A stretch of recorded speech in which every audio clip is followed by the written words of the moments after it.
Assalamualaikum warahmatullahi wabarakatuh. Kita akan lanjut materinya dengan judul regresi yang memiliki 2 IV ya, regresi dengan 2 IV. Yang lalu kita sudah belajar tentang regresi dengan 1 IV atau simple linear regression. Sekarang kita lanjut ke regresi dengan 2 IV. Nah, ini persamaan regresinya teman-teman. Jadi kalau kemarin cuma sampai sini aja seperti ini, sekarang sudah ada B2X2.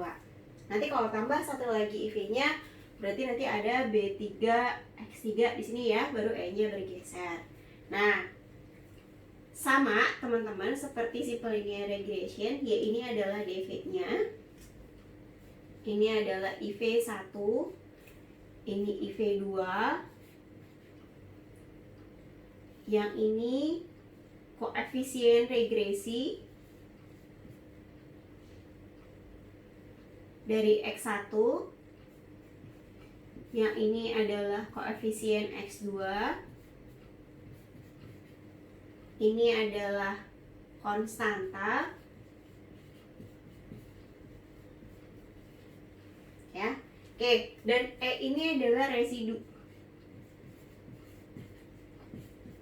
Sama seperti sebelumnya, residu adalah hal-hal yang mempengaruhi dv ya, selain dari X1, X2. Contoh misalkan yang lalu kita kasih contoh yang gampang, dv-nya prestasi, X1-nya motivasi, X2-nya IQ, maka hal-hal yang mempengaruhi prestasi selain motivasi dan IQ itu adanya di E semua ya, seperti itu.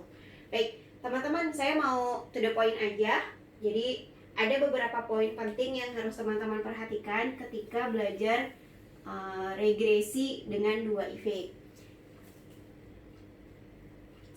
Yang pertama adalah persamaan regresi. Jadi persamaan regresi tadi sudah kita bahas. Namun apa yang harus dikerjakan di sini? Yang harus dikerjakan di sini adalah teman-teman harus menentukan parameternya.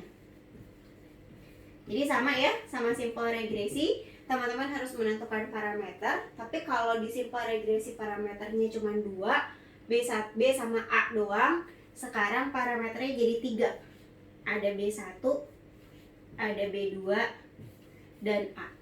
Kenapa saya tulis B1 dan B2 duluan dibandingkan dengan A? Ya, karena untuk ngitung A kita perlu nilai B1 dan B2. Nah, parameternya sudah ditemukan, maka tugas teman-teman selanjutnya adalah menghitung atau menentukan ya, menghitung parameter. Jadi B1, B2, dan A-nya nanti akan berupa angka, berapa nilainya, seperti itu. Ngitungnya pakai metode apa?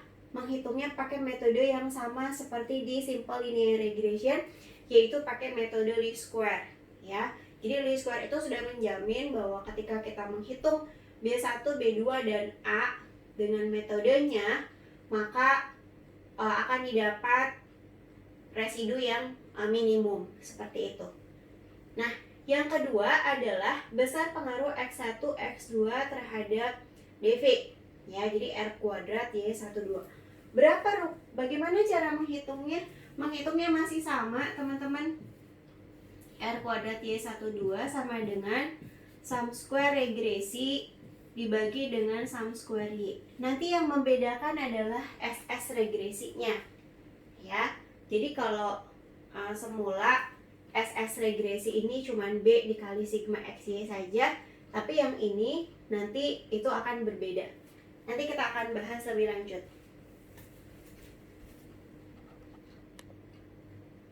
Ini adalah poin 3, 4, dan 5. Yang ketiga adalah signifikansi R kuadrat. R kuadrat diuji signifikansi atau tidaknya dengan yang namanya uji F.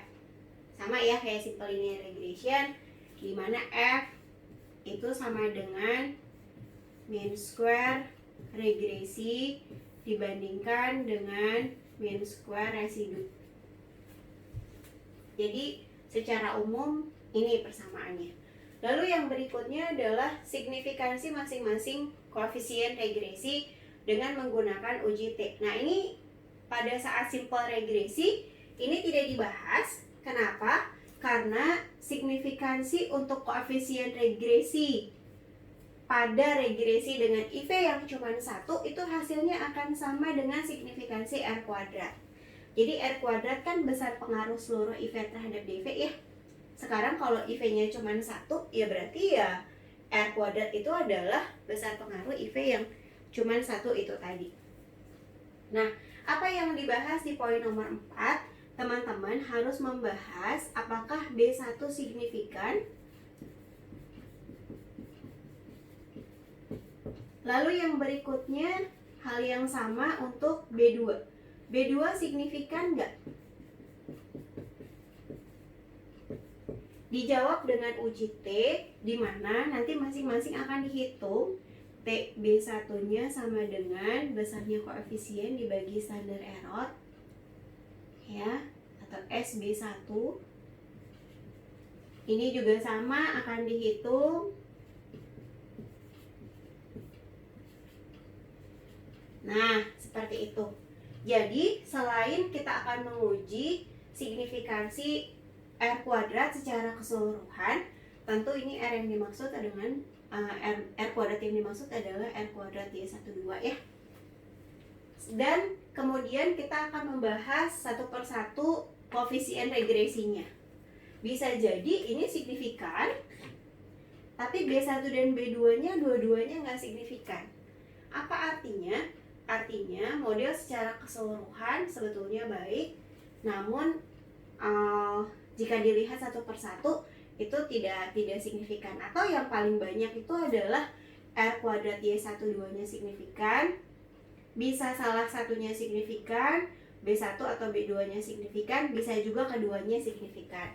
Jadi ini harus dicek satu persatu. Nah, poin nomor 5 adalah poin yang juga tidak ada di simple linear regression, yaitu kita akan membahas IV mana yang paling besar pengaruhnya, X1 atau X2. Teman-teman ingat kembali, ketika kita mau membandingkan satu dengan lainnya dalam statistika, kita tidak boleh membandingkan secara langsung.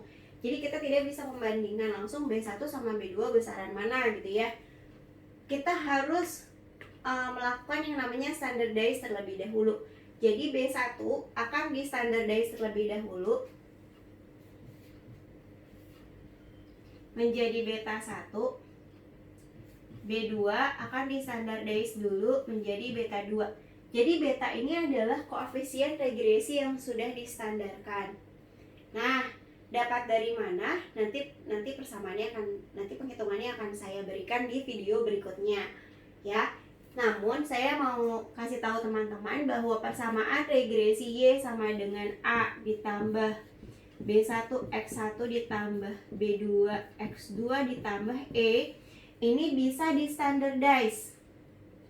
Jadi Y-nya menjadi ZY, A-nya menjadi alfa, B1-nya menjadi beta 1, X1-nya menjadi ZX1, B2-nya menjadi beta 2, X2-nya menjadi ZX2, E-nya menjadi epsilon.